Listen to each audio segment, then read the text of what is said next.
Hi, this is the Hotbox, telling you that this video might have some sensitive stuff in it, so take a second if you need to and go check out something else. Otherwise, please enjoy the show.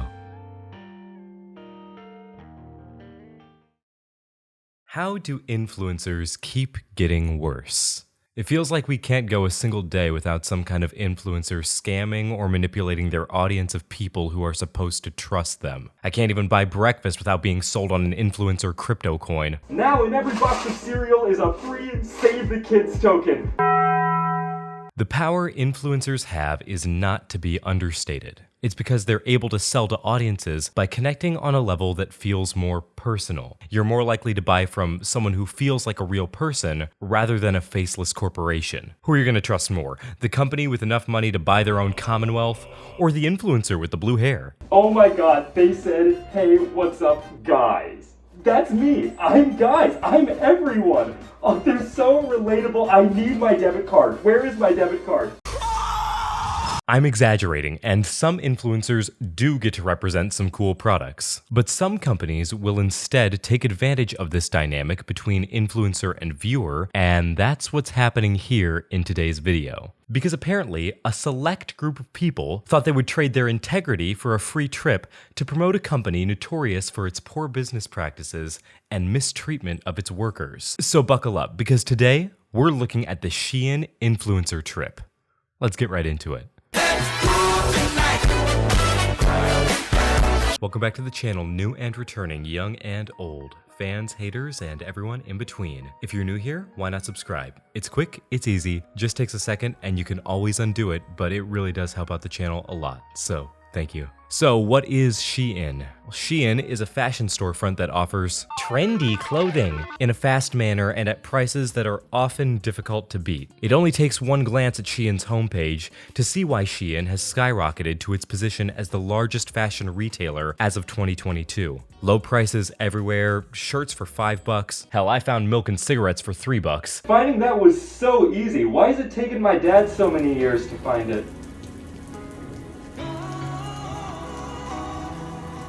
Eddie?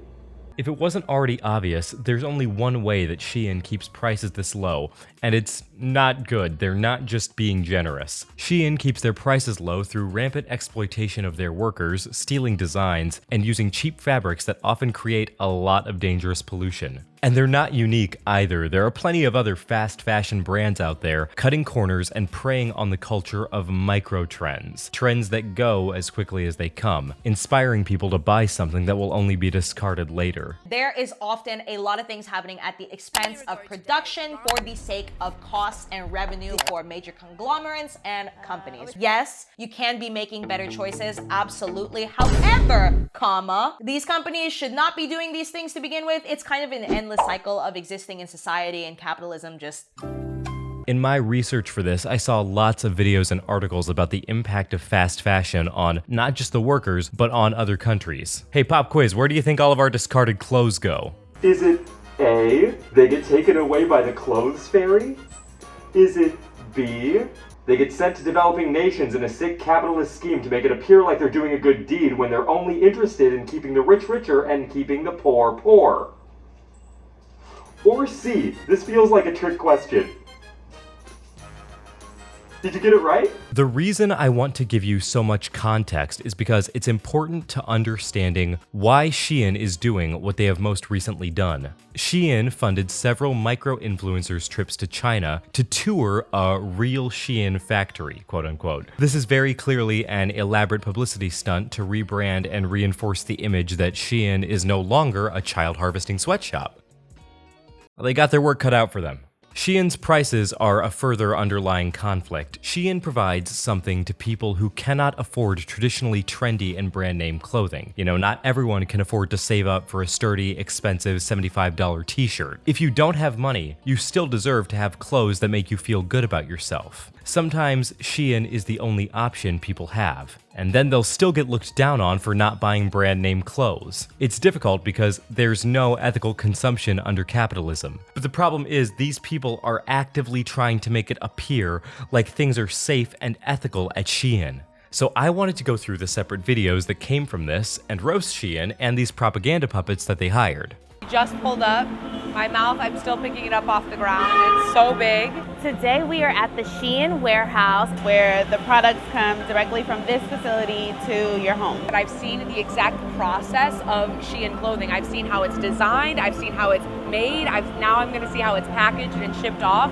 And I feel like that's such a unique perspective to be able to see as not only a creator, but a consumer of Shein. You could not pay me enough to say out loud that I'm a consumer of Shein.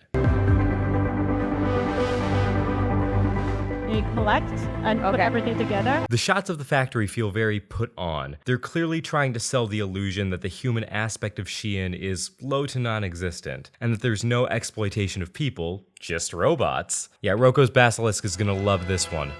Collect and put everything together, and then ribbing. Ribbing is like breaking them up into smaller batches. Okay. Yeah, and that packing to like for order on the ship.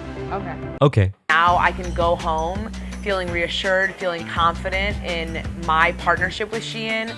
I'm glad you feel good because I think everyone else who works here doesn't. China trip has been one of the most life-changing trips of my life. Getting to see the whole process of Shein clothing from beginning to end with my own two eyes was so important for me. Oh, the irony of Shein having a take care of women sign. Headed to the Shein Innovation Center. This facility blew my mind. It's over 600,000 square feet. There's so much technology, and Shein is just such a developed and complex company, and it was so beautiful to see firsthand. See, this is how I know this is PR, because no real human being makes a comment about the square footage of a place. You guys got a couple acres here. This is something. What kind of a fucking robot are you? I was able to interview a woman that worked in the fabric cutting department, and you guys know me, she's an investigative journalist, so I asked her all of our questions, and she answered them honestly and authentically. She was very surprised at all of the rumors that have been spread in the US. You're an investigative journalist. Right. And you didn't do any investigation into why you probably shouldn't do this trip? I don't think any Shein employee could answer that honestly without a trip to Lake Laogai. Actually, I think that's generous because that implies that Shein gives its employees vacation time. I think my biggest takeaway from this trip is to be an independent thinker, get the facts and see it with your own two eyes. There's a narrative fed to us in the US, and I'm one that always likes to be open-minded and seek the truth. So your takeaway from your paid trip is to be an independent thinker. First time inside of a private airport lounge, so yeah, it's just so many blessings going on. Blessings, but at what cost? Upon interviewing the workers, a lot of them were really confused and taken back with the child labor questions and the lead in the clothing questions, because they basically said, our kids want to be on social media just like y'all. I like to think that they were taken aback because someone finally started asking them questions about the truth. Yeah, but realistically, everyone at this plant is, well, a plant. They weren't going to say anything that dissents from the narrative Shein is trying to paint here. When I ask them questions like, what does your work week look like? How many hours do you work? What's your commute? Most of them work like 8 to 6, and their commute is like 10 to 15 minutes, just like normal. Actually, their commute is even less than that. Their day starts something like this. 6 a.m., wake up. 6:01 a.m. to 7:45 a.m., wait for them to unlock my cage. 7:46 a.m., leave the basement. 7:50 a.m., get to my workstation. I'm late for my 8 o'clock shift. They take my hands. And honestly, everybody was just working like normal, like chill, sitting down. They weren't even sweating. We were the ones sweating. They weren't even sweating. Guys, it can't be a sweatshop. They weren't even sweating. After that, we went to one of Shein's major warehouses where basically the products that you order online are stored here and shipped directly to your home. Y'all, this warehouse sits on 84 acres. You can't tell me that this isn't a script. This is the second time someone has said something about this place being 84 acres big. Both people we've looked at have used this same talking point. 84 acres. And to be honest with you, I really thought I was going to see like thousands upon thousands of workers there. But honestly, I was pleasantly surprised that a lot of the workload was robotic. And you know what's crazy? While Brandon was taking over the position for the moment, the girl was telling me that they get a nap time after lunch. How crazy is that? I hate it when they glamorize this kind of labor for PR. Like, they do it all the time in commercials or in influencer promotions. They take some person who's very likely never done a day of work in their life, and they dress them up in the hard hats or gloves or whatever. You know, they do blue-collar cosplay. And they get some B-roll of them doing what would amount to a very basic task, all to pass the work off as not that bad. They want you to think that the kind of work they do is easygoing, and could be done by anyone. The comments on these videos are wild, by the way. Things like, sell out. I just feel so blessed, y'all. At what expense? Y'all didn't go to the one with the kids. You can't believe this. Are you for real? This is the weirdest, diabolical, and most unethical video. No way. This is so sad and frustrating to see a big creator promoting this disgusting brand. Now, I should mention, one of the influencers, Danny, published a long-form video response addressing the situation. In it, they raised some valid points, some that I've even expressed in this video. As far as influencer apologies go, it's not the worst I've seen. I mean, I'm grateful for them continuing to support body positivity, and I think we share similar frustrations that it's not easy for most people to have a closet full of sustainable clothes that they feel good in. However, they did kind of double down on why they went, and I feel like there could be more said about them not doing their due diligence. You know, during times like these, having a following, there's so many like PR people, lawyers, etc. that'll tell you, you know, just stay quiet, like this'll pass, you know, they'll be talking about something next week, whatever. I don't really work like that. My team has strongly advised me to not say what I want to say. While we were there, the trip, we were not paid for the trip, we were not paid to post, our travel accommodations were taken care of. It's been overwhelming, it's been, you know, a lot going on, and I'm doing my best to put one foot in front of the other, and this is how I operate. I move, I learn, I evolve, I grow, so I know who I am, I know my intentions, I know my heart, and I'm, you know, sorry and sad that a lot of people that don't know me, you know, are so angry and upset. I have terminated my relationship with Shein upon returning from the trip, and I will no longer be aligned with them or work with them in any capacity now or ever in the future. I did us wrong. I led us to the wrong path, and I'm very aware of that now.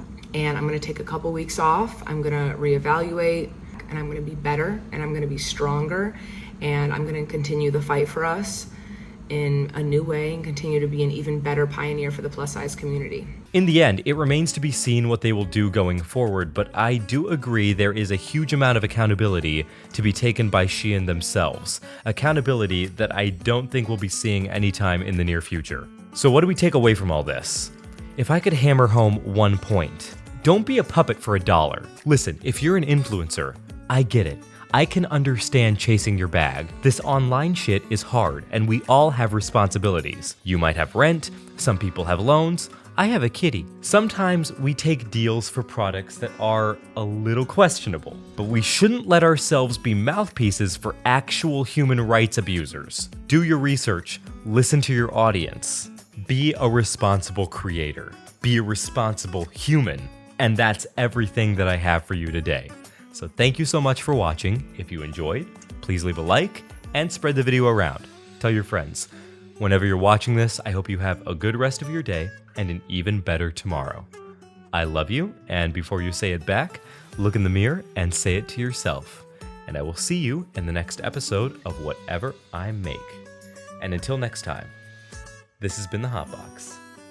Bye!